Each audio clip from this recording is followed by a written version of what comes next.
We are thinking about the topic of suffering, and really suffering is a very difficult topic, both to talk on and to listen to. There is so much suffering in the world, and there has been so much suffering in the world from its beginning.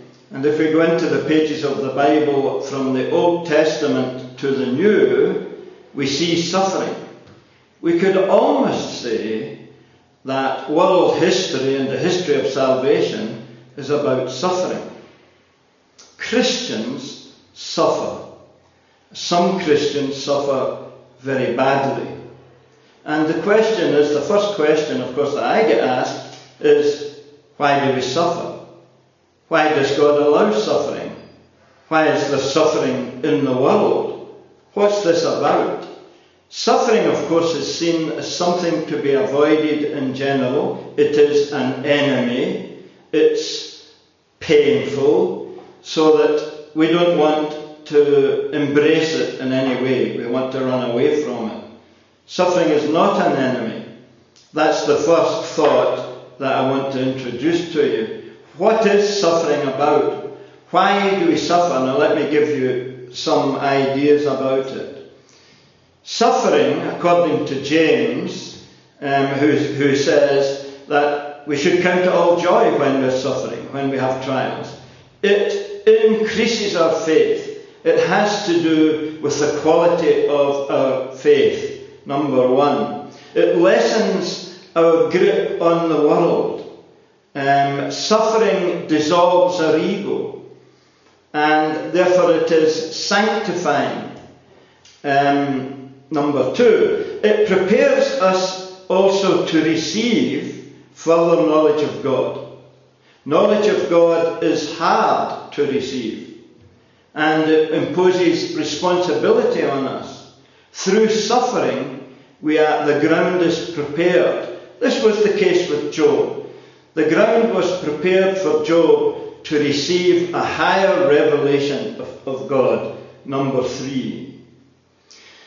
Then our victory over suffering is a revelation of God to unbelievers. When we deal with suffering in a different way and in a positive way, particularly long suffering, and this is witnessed by the world, then something of God is revealed. And they are touched, they are moved.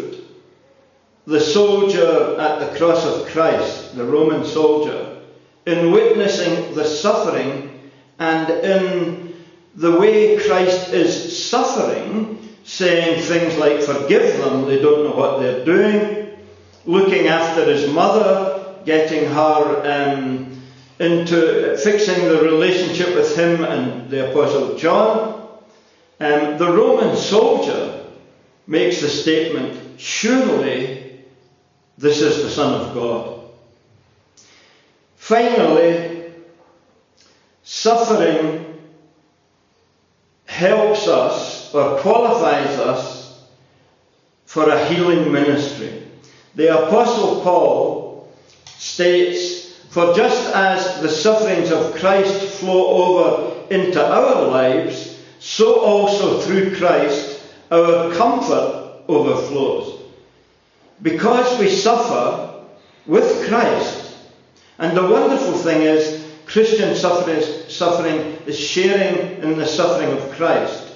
Because we suffer with Christ, we are qualified to share in Christ's healing ministry. This is one of the major keys. And think on the privilege it is to suffer with the Son of God, to suffer with the Prince of Peace. Suffering in the end is about comfort. Suffering in the end is about healing.